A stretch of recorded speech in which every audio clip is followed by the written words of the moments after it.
Apa itu network layer? Di dunia jaringan, ada sebuah model bernama OSI, Open Systems Interconnection. Model ini membagi proses komunikasi menjadi 7 layer, seperti tangga. Network layer ada di layer ketiga, di atas data link layer, dan di bawah transport layer. Fungsi utamanya adalah mengirimkan data dari satu perangkat ke perangkat lain melalui jaringan yang kompleks. Singkatnya, network layer bertugas untuk yang pertama, mengidentifikasi perangkat tujuan menggunakan alamat unik yang disebut IP address. Yang kedua, menentukan route terbaik agar data bisa sampai ke tujuan. Proses ini disebut routing. Dan yang ketiga, membagi data ke dalam unit-unit kecil yang disebut packets dan merakit ulang paket-paket tersebut di perangkat penerima. Nah, kemudian gimana sih cara kerjanya network layer? Ketika kamu mengirim data, misalnya pesan email, network layer akan memecah data besar itu menjadi paket-paket kecil. Di setiap paket ini ada informasi penting seperti search IP address atau alamat pengirim, destination IP address atau alamat tujuan, dan informasi urutan paket agar data bisa dirakit ulang dengan benar. Paket-paket ini akan melewati perangkat yang disebut router yang ada di setiap persimpangan jaringan.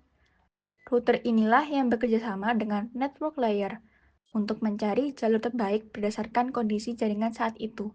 Misalnya, jika ada kemacetan atau gangguan di satu jalur, network layer akan mencari jalur alternatif secara otomatis. Inilah yang disebut dynamic routing. Network layer tidak bekerja sendirian, ia menggunakan berbagai protokol untuk menjalankan tugasnya, seperti yang pertama, IP, yaitu Internet Protocol, protokol utama yang menangani pengalamatan dan routing. Ada dua versi, yaitu IPv4 dan IPv6. IPv6 hadir karena jumlah alamat di IPv4 sudah hampir habis. Yang kedua, ICMP atau bisa disebut dengan Internet Control Message Protocol. Ini digunakan untuk mengirim pesan error atau status jaringan. Pernah pakai ping untuk cek koneksi? Itu pakai ICMP.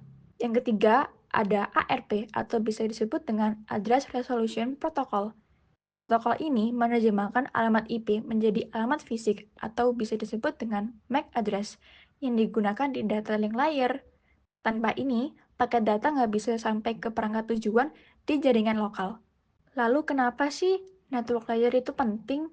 Bayangkan kalau tidak ada network layer, data kamu mungkin akan tersesat, nyasar ke perangkat lain, atau bahkan hilang di tengah jalan. Berkat network layer, semua perangkat di jaringan bisa berbicara dalam bahasa yang sama, meskipun mereka berbeda merek, jenis, atau sistem operasi. Jadi, network layer adalah pahlawan tak terlihat di balik semua komunikasi jaringan, dengan tugas mengatur jalur, mengirim data, dan memastikan semuanya sampai dengan aman. Layer ini adalah kunci dari internet modern. Sekian penjelasan dari kelompok kami. I hope you guys like it, and see you!